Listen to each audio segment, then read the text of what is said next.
یہاں تک بات اس کی ہے کہ حضرت مولانا سجاد نعمانی صاحب نے ایک فہرست جاری کی، لوگوں کو ان کو ووٹ دینے کی اپیل کی، تو اس سلسلے میں مجھ سمیت بہت سے لوگوں کو ان سے اتفاق نہیں ہے، اور اسی وقت جب ابھی نتیجہ آیا بھی نہیں تھا، جس وقت انہوں نے فہرست جاری کی تھی، اس وقت بھی میں نے براہ راست حضرت مولانا سے یہ عرض کیا تھا کہ اس سے کم از کم مجھے اتفاق نہیں ہے۔ لیکن ہمارے محترم اسد الدین اویسی صاحب نے جس طرح اس پر اظہار خیال فرمایا ہے وہ میرے خیال میں مناسب نہیں تھا۔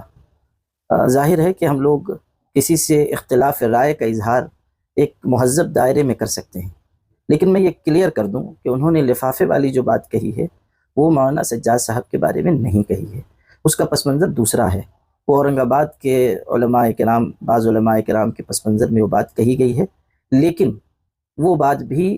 ہمارے اسد الدین اویسی صاحب جیسے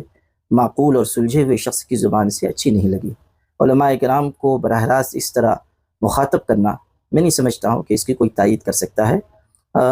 میں نے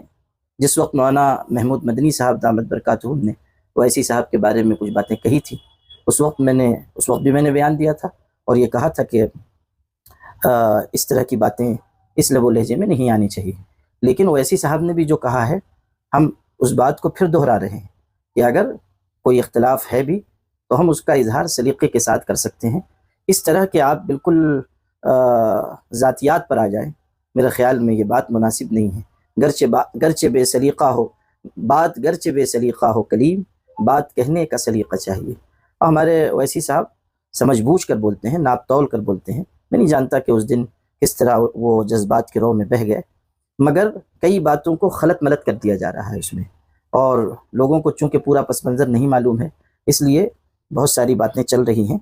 حضرت مولانا سجاد صاحب قابل احترام عالم دین ہیں، ان کی ملک و ملت کے لیے بیش بہا خدمات ہیں، اور اگر کسی شخص سے اختلاف رائے ہوتا بھی ہے تب بھی